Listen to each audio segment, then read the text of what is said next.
আসসালামু আলাইকুম। এই যে সাদা জাদুর বাক্সটা দেখতেছেন, এটা হলো আমার হোমমেড মিনি ইনকিউবেটর। এই জাদুর বাক্সটায় যা যা ব্যবহার করা হয়েছে সব আমার আলাদা আলাদা করে কালেক্ট করা লাগছে। এই জাদুর বাক্সটা বানানো আপনাদের দেখাইতে পারলাম না, কারণ আমি যখন বানাইতেছিলাম জাদুর বাক্সটা তখন আমার আব্বু আমার পাশে বসেছিল, আর আব্বু বসে থাকার সময় আমার ক্যামেরা অন করতে লজ্জা লজ্জা লাগতেছিল, এই কারণে আর ভিডিও করিনি। এই লাইটের সাইড এবং উপরে শক্ত কাগজ দিয়ে রাখছি যাতে ককশিটটা গরমে পুড়ে না যায়।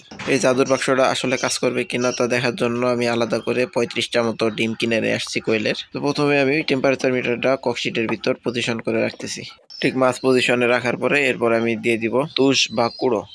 এই তুষ বা কুড়ো দেওয়াতে আমার ফ্লোরের যে ঠান্ডাটা ওটা তার ভিতরে আসবে না বা উপর দিকে উঠবে না। এখানে আমি মোটামুটি হাফ ইঞ্চি পরিমাণ মতো কুড়ো দিয়ে ভরট করে রাখতেছি। কুড়ো দেওয়ার পরে আমি এগুলো হাত দিয়ে নেড়ে দিতেছি যাতে কোনো জায়গায় ফাঁকা না থাকে। কুড়াগুলো লেবেল করে দেওয়ার পরে আমি একটা সুতি কাপড় দিয়ে 4 ভাঁজ করে দিয়ে দিতেছি কুড়ার উপর দিয়ে।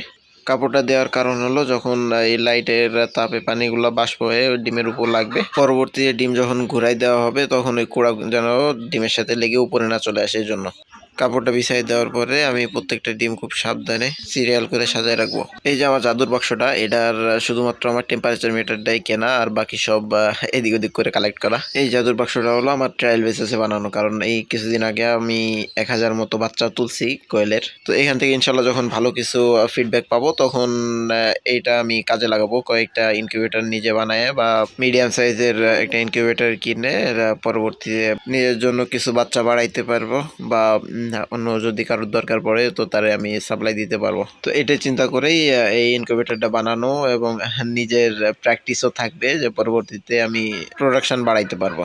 তো কাজ প্রায় শেষ। লাইটের নিচে আমি একটু পানি দিয়ে রাখবো যাতে বাষ্প হয়ে আর্দ্রতাটা ঠিক থাকে। আর ডিম বাচ্চা করার জন্য প্রধান হলো আপনার তাপ এবং আর্দ্রতা ঠিকঠাক রাখা খুব জরুরি। এখান থেকে আমাদের কতগুলা বাচ্চা আসবে তো সেটা দেখার জন্য আমাদের সাথে থাকবেন। আর আমি যে 1000 বাচ্চা তুলছি ওটার রেগুলার আপডেট আপনাদেরকে দেব, তো তার জন্য আবার সাথে থাকবেন।